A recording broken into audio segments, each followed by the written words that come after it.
I'm going to amplify what you said about mobile taking over, but I'm going to take a slightly more aggressive position because I'm going to say actually mobile is going to be more dominant than you were saying in your slides there. And I'm going to talk about a few reasons why that's going to be. So I was going to start by talking about some of the mobile payments that you're familiar with. And I want to make the point that actually a lot of this stuff isn't very new, right?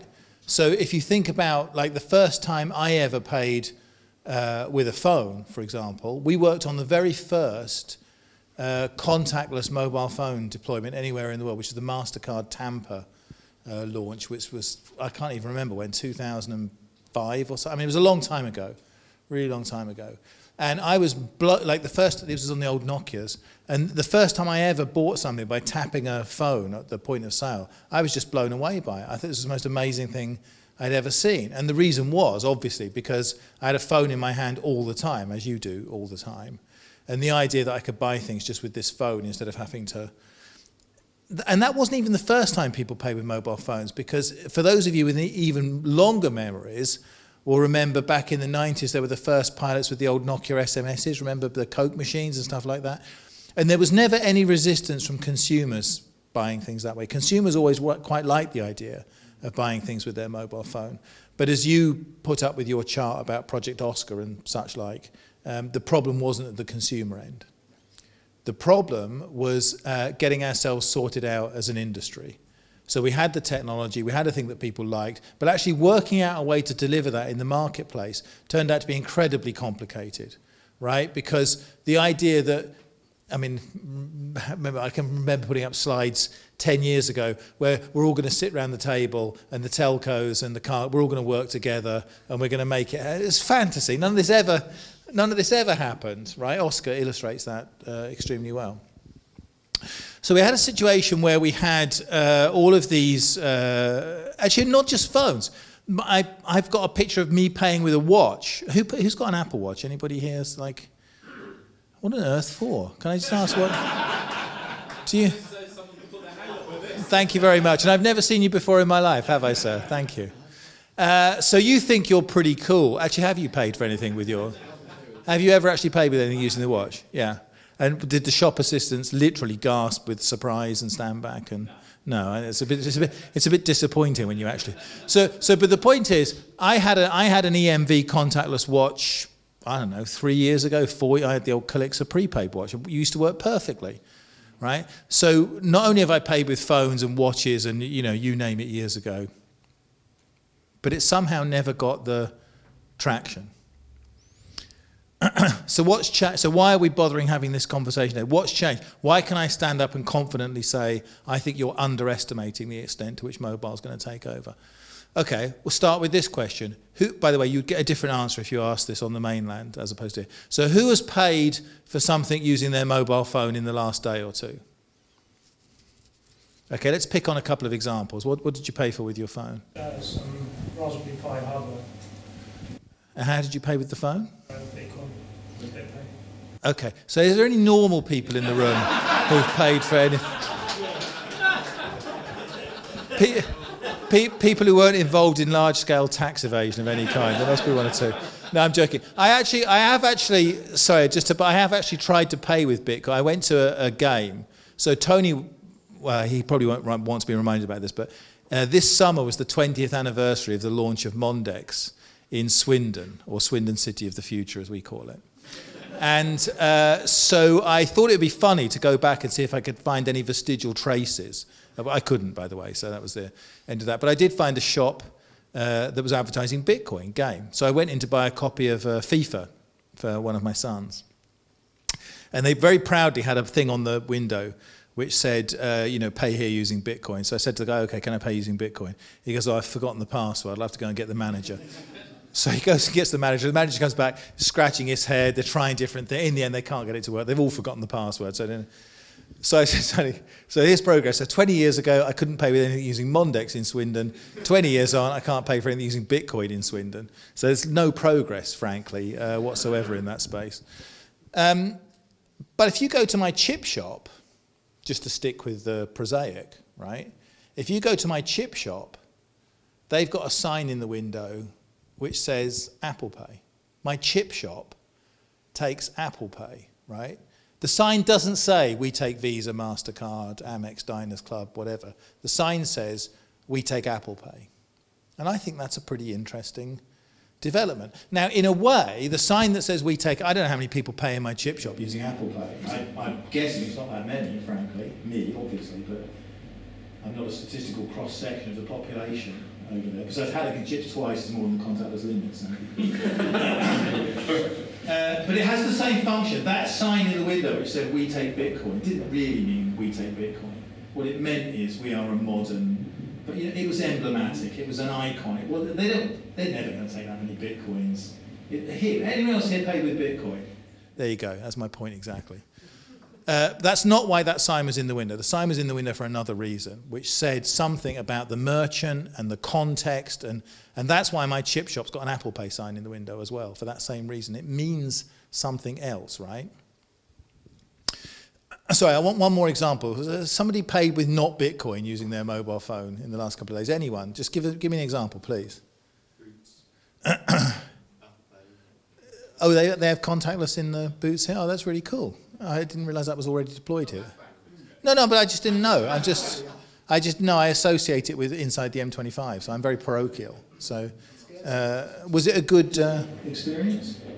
Yeah, it's you almost don't notice it. Yeah. In fact, my son has done it a number of times because he's got his thumb registered on my phone. Okay.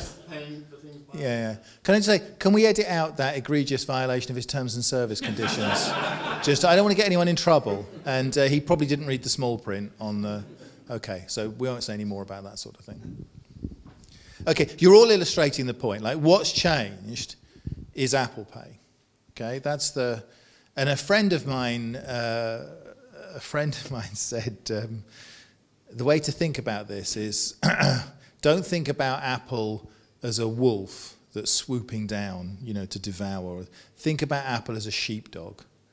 What Apple did, because the banks are sheep, you see the analogy where that's going. So what he said was, they're not coming to eat the sheep, they're coming to corral them and get them organized. Apple is the sheepdog. And so all those years we spent mucking around, sitting around tables, trying to discuss things, with complete waste of time. Along comes Apple. Apple is the sheepdog that corrals the banks into doing something. Now, if you use your Apple Pay, as Nobby pointed out, although in a slightly different context, you're actually using an entirely new payment system that's sitting underneath that, which is a thing called tokenization. So when you look in your Apple Pay, and so here's my Visa card or whatever, right? So you look in your Apple Pay and there's your, HSBC card or something. It looks to you like your card is inside the phone, but it isn't really. What's really inside the phone is kind of an alias to your card, a token, right? And that pointer to your card, if you like, is unique to the phone. So if criminals were to break into your phone and steal that token, they couldn't load it into their phone. It wouldn't work because the digital signatures and blah, blah, and all the other stuff that goes with it. And they can't get it out anyway because it's in a special secure piece of the phone called the secure enclave. Now, I'm going to make a bold claim, which I'll try and defend in the next couple of minutes of this talk. That tokenization infrastructure is more important than chip and pin. It's more important than chip and pin. And the reason is because chip and pin fixed one tiny slice of the card fraud problem. So chip and pin stopped people using counterfeit cards at point of sale and did that very successfully. And thanks to chip and pin being deployed everywhere, I mean, everyone has got a chip card, all the merchants have got chip, and everybody here uses chip cards for everything, right? So, and that's why overall card fraud in the UK went down. It didn't, it went up last year, I'm joking. Of course it did. Because the fall in counterfeit fraud is outweighed by the increase in card not present fraud, right? So fixing that one little bit of it didn't get us where we wanted to get to. Tokenization is about fixing the gigantic rest of that problem in a really interesting and creative way, right?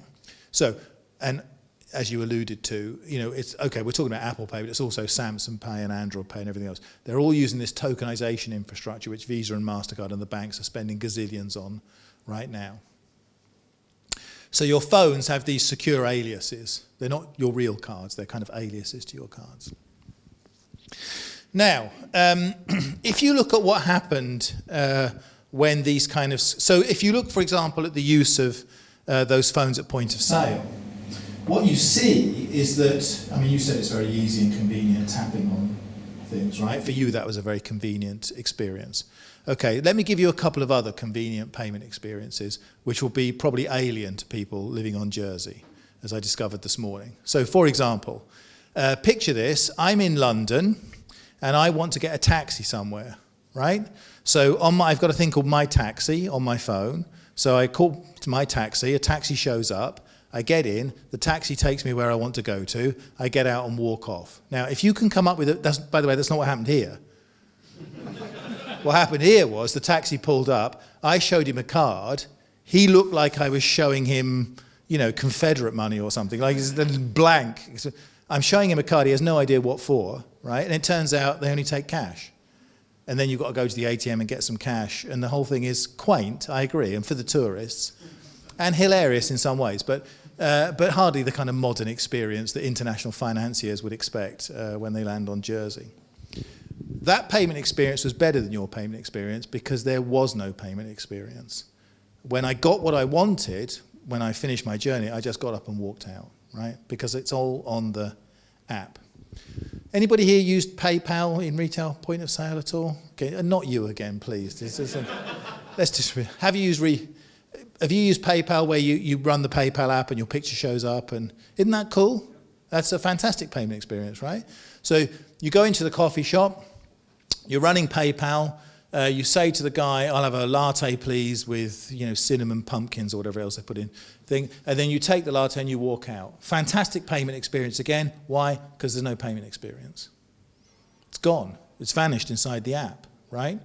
It works in that case because they see your picture show up on their point of sale terminal when you come to buy the latte, and off you go. When I ride, what's a good example? I think parking. People here park, right? That's another good example. So when I go and park at the train station, I have a fantastic payment experience. I park at the train station, I go and get on the train, and then while I'm sitting on the train, I run Ringo on my phone, and I tell it I want to park there for a day, hit OK, done. These are all better payment experiences. That physicality, that thing, whether you tap or use a QR code or whatever, that's legacy. That's a foot in the past. You know, what the retailers want isn't a fancy point of sale terminal you can play Sudoku on and stuff like that. What they want is no point of sale terminal at all. If you listen to there's a Consult Hyperion iTunes series of podcasts called Tomorrow's Transactions. So we talk to a different person around the industry every week. And I can't remember when, but a few months ago I spoke to the CIO of Jaeger, which is one of the fashion retailers. And she said, I mean, I'm greatly paraphrasing, but she essentially said, look, 2/3 of my customers walk into the shop with a smartphone in their hand, not in their person or in their pocket or they walk into the shop with a smartphone in their hand, right? I couldn't care less if I see another POS terminal as long as I live, because I want my staff out serving the customers and helping them, and when it comes time to pay, I want them just to put their thumb on something and go. So this is why I'm more aggressive about it than you, because I see, and I think there's evidence you can see from other countries, because I see once that in-app starts to bite, actually it provides so much better a point-of-sale experience that it begins to take over quite quickly.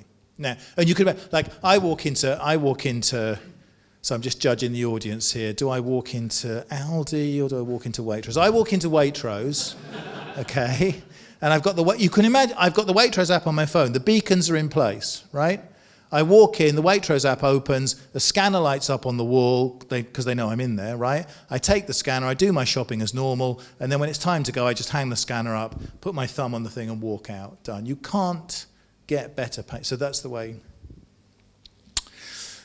Right, so my final point is, why is that going to happen more quickly? Because when you put the two things together, when you put together the tokenization, see, you mentioned it just as and I understand because you had other things to talk about, but you mentioned it just as one little box, right? But when you put in-app and tokenization together, so when you take chip and pin levels of security, which is what you get with tokenization, and you move those in-app, so now you're not stuck in that card not present, people typing in card numbers, When you take that chip and pin security and you move it in-app, you have a completely new payment environment. And I'm certain that that will attract people very, very quickly, right? So because I can pay for the taxi, brilliant. But when you can pay for everything like that, and that browser experience, which will link up with the mobile, it's very powerful, don't you agree? So what will happen? So I want to buy something. I'm sitting at the web. I'm in the shop. I'm on the phone. It doesn't matter.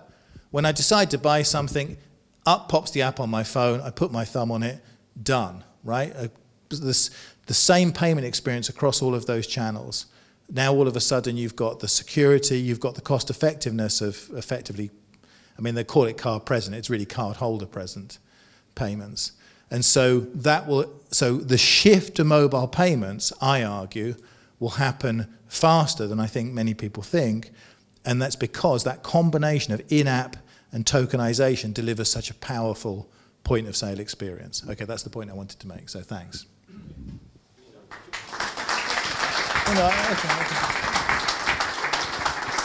I stand on the same spot for questions.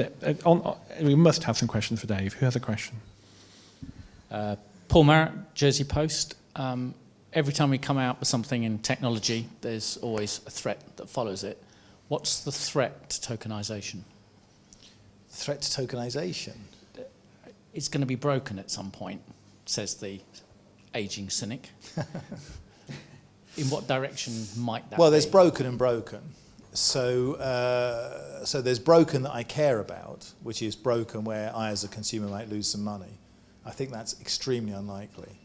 There's broken as in the banks have to spend money on fixing up security, possibly. I have to say that the way tokenization has been designed and implemented, I think the opportunities for attacking it are rather limited. I don't think the criminals will go there. I think they'll go elsewhere. In fact, I think you can sort of, I mean, on Moneybox, which is my prosaic benchmark of the criminal fraternity, but, you know, if you listen to Moneybox, there's not much about, now it's all about bank account fraud, isn't it? It's all about the criminals calling people up and getting them to transfer money out of their bank accounts. Or did anyone see Panorama last night about the solicitors, people intercepting email from solicitors? But this is people who are buying houses. So they get an email saying, oh, by the way, this is from the solicitor. Oh, by the way, we've changed our account, so please don't send the money to Barclays, number 3 High Street, St Helier. Please send it to Omsk, or wherever it is there. And astonishingly, people do. So the criminals, I think, are already moving away from those. No, I'm just using that as an example. I wasn't being racist. So I don't think tokenization will be attacked in that way. It's, you know, because it's got the combination of hardware security and software security. I think the criminals will move elsewhere, which actually also goes to another one of your points, which is if we start to use direct from bank account, which actually there's a lot of merchant pressure to go to direct to bank account solutions, we're going to have to do something about fraud management in that space, because right now, so like if I am a Ukrainian, there's no from Ukraine, it's just, that's not one of your target countries, is it? Okay. I'm just using that as an example because they have an excellently well-educated workforce and a good university system and a good solid technical education, good grounding in computing. So if Ukrainian fraudsters get into your solicitor's email and get you to send the money to, I was going to say Sebastopol, that's not part of Ukraine anymore, is it? That's a bad example. Odessa. Well, actually, when you go and complain to the bank and say, can I have my money back? The bank will say no, because you transferred the money to, you know what I mean? Like it wasn't the fraudster that transferred the money, it was you that transferred the money. And you can see there's a problem bubbling up there. So I'm not saying that we're heading into this fraud-free future at all. What I'm saying is mobile payments for retail point of sale will migrate in-app, and tokenization will make sure it's done securely. But I'm not stupid and imagine there's going to be no fraud, you know. I mean, obviously, I've got to have some sort of plan B, haven't I, in case this whole consulting thing doesn't work out. Sorry, Tom from Think. How much do you think there will be pressure put on handset manufacturers, for example? I mean, there was recently, I think within the last 24, 48 hours, HTC, it's been discovered that some of the security, there's no encryption on the thumbprints, etc. So, you know, is there going to be more pressure put on handset manufacturers to meet a certain level of security in order to be able to offer this payment mechanic? The answer to that's yes. I'm not sure it's that big a barrier to progress, because I think actually they'll collapse down on a few models quite quickly. So you've got, I shouldn't really call it the Apple model, but so this model whereby you have strong authentication, like fingerprints or something, against a revocable local token in secure tamper-resistant memory, with a kind of standard interface. I think that's actually so I think they'll collapse in on that model. So the question is, how then do you manage the security? You have to have a trusted execution environment. So you need software that isn't running in the handset's main. So basically, in my iPhone 6, there's a special piece of secure phone processor where you can run secure software, and that takes over the thumbprint and the screen and that sort of thing. So I think things will collapse down to that model fairly quickly. So I think it's a reasonable point to raise.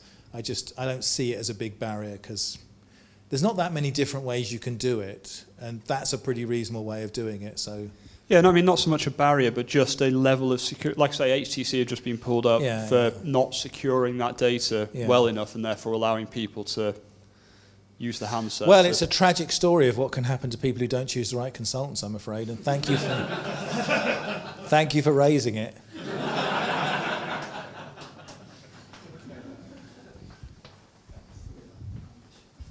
Mike Power. Is the position in mainland Europe different than the UK with what you've talked about so far?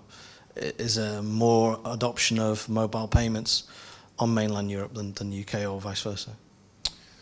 That's actually a really complicated question to answer, because it varies quite a lot.